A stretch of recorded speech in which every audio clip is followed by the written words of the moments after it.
So here's the thing about dreams and getting what you always wanted in Bojack Horseman. There's a very interesting dichotomy between two specific characters and how their dreams are realized, Bojack and Herb. Mostly focused on in the very first season, obviously, but elaborated a bit in the future. Bojack's biggest dream as a child and young adult was to become a famous, successful comedian. After all that time being put down by his parents, berated for being worthless, told that he has to become something great to make up for the damage that he's done, fame was the one thing that would be able to make up for that lack of love. That lack of feeling any value from the people who were supposed to provide that to him. It would not only provide him that admiration that he's always dreamed about receiving, but it also would prove his parents wrong once and for all. That he is something. He does have worth. He wasn't a mistake. Really, just that he belongs on this earth, that he has a place on it. So he goes to Hollywood to make his dreams a reality, determined to break through and become a huge star, something completely undeniable. And while he yearns so much for this to come true for a decently long period of time, he often fails to appreciate what he currently has during this climb to the top. He works as a bartender doing stand-up in his free time, sure, not the ideal situation, but nearly all of that time is spent alongside his best friend and confidant. They share things with one another, lift each other up, share a sense of humor. And it's due to this that Bojack is actually in a really positive place during this pre-famous period. He rarely drinks, he doesn't endlessly insult himself, he has a good amount of self-confidence and assuredness. It's honestly night and day between his behavior later in life. He even is shown to have an actual friend group, with Charlotte included as well. They have fun nights out, spend time with one another, and generally have a really light, joyous rapport. He has a genuinely sweet life, and though he doesn't have that big dream that's up in lights, he clearly has a job that pays enough to support himself and a supportive cohort to ensure that he can healthily share and deal with his emotional issues. He doesn't need to distract himself, really, with anything, because he has a good time being present. However, once Herb's dream comes true by landing a deal to write a sitcom for a major network, and he subsequently takes Bojack with him, it ends up corrupting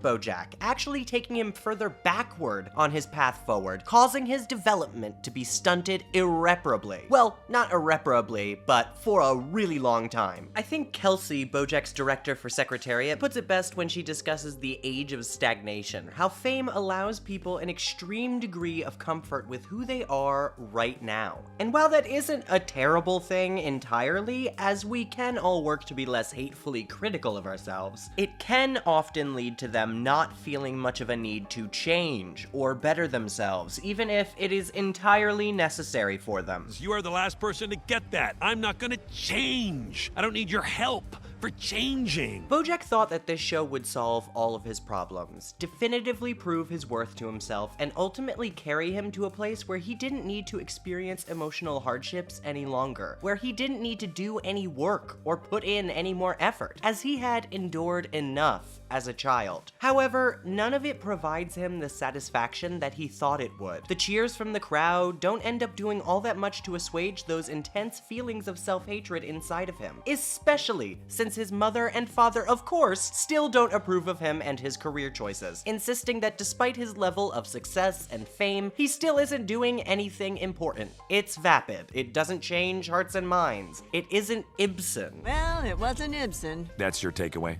That your son's TV show wasn't Ibsen? I'm sorry, did you need a compliment? His general social standing changes, but it doesn't affect how he feels about himself inside at all. Sure, the constant cheering, laughing, and applause momentarily helps him to forget that void of love inside him that his parents created, but it is just for a moment. But still, because he constantly earns this adoration from his fans, it simultaneously inflates his ego, causes him to be more self-serving, more generally selfish and conceited. We see how he begins to treat Herb as secondary to himself, almost as if he's working for Bojack to ensure that he looks good, as if this isn't Herb's show entirely that he brought Bojack into out of loyalty. So over time, Bojack becomes increasingly reliant on less healthy sources to deal with his intense feelings of worthlessness inside. He grows heavily dependent on alcohol and sex as distractions. He shrinks behind that veil of self-absorption, trying to hide that side of him that is perpetually dissatisfied. He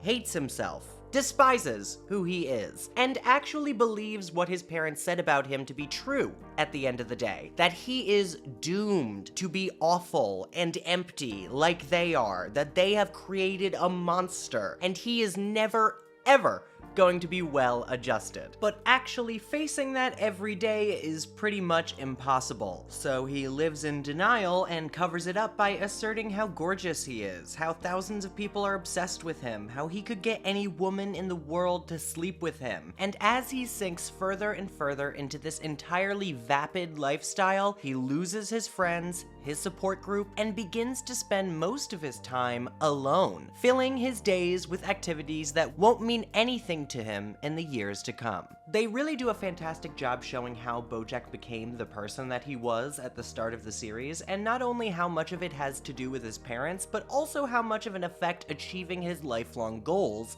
had on him. It's incredibly tragic to watch him slide into this toxic persona over the years, especially when we get an excellent depiction of how well he was handling everything before he actually became a huge star. And it's not just with horsing around either. This pattern repeats with Bojack for the rest of the show. He keeps finding new dreams that he hopes will be that ultimate thing that helps him to reach the happy ending he's so desperate for. Maybe if he tells Secretariat's story, it'll satisfy him. Maybe if he wins an Oscar so he's definitively remembered, it'll fill that hole within him, but absolutely nothing does. And nothing that immaterial will. It's not about how much he's accomplished. I mean, getting to star in a sitcom that ran for 9 seasons is a ginormous accomplishment that could have easily been the height of any career. But instead, he keeps thinking that the reason it didn't fulfill him in the end is because the job wasn't enough. The level of fame he was at wasn't enough. He needed to be more than a sitcom star. He needed to be a truth teller, and then he needed to be a movie star, when in reality, all he needed to do was step away from being a star entirely and work on himself. It's only when he's completely out of the limelight, teaching at the university, in rehab, or in prison, not doing any public appearances at all, that he's really able to focus on his recovery and become that person that he could genuinely be proud of. Without that temptation of the easy way out, the quick fix to how he's feeling, he can truly move forward with his own development rather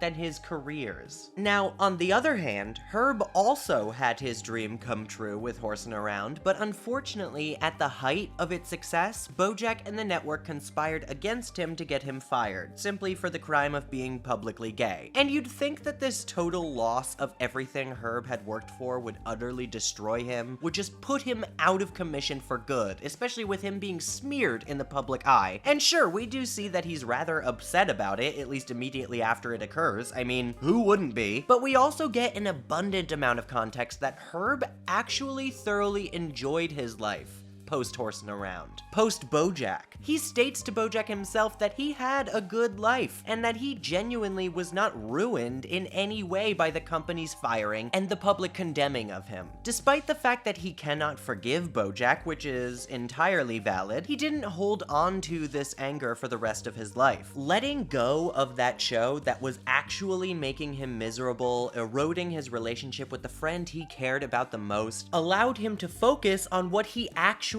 considered to be the most important things in life. He did charity work. He spent his time making a difference on the planet, doing work that truly satisfied him and filled him with an overwhelming sense of peace. And if Bojack had just come to him to apologize sooner, or even just tried to keep in contact with Herb, they likely could have even repaired their friendship, now that the show isn't putting that strain on it any longer. Herb himself says that he never even really cared about the job, ever. He only ever cared about his friend, and it broke his heart that that person who meant so much to him was willing to completely fall out of his life simply out of self-guilt. Herb, after leaving horsing around the trappings of Hollywood completely behind, was able to really find himself and what he actually wanted to do. He had spent so long trying to be a comedian, trying to get a show on the air, that he never even really considered what else he could be doing besides that one dream. Activities that provide him with more of a strong sense of accomplishment than horsing around or his comedy ever did. It's really a beautiful resolution and such a positive outlook on the unexpected nature of life. Sure, it can throw you through a loop,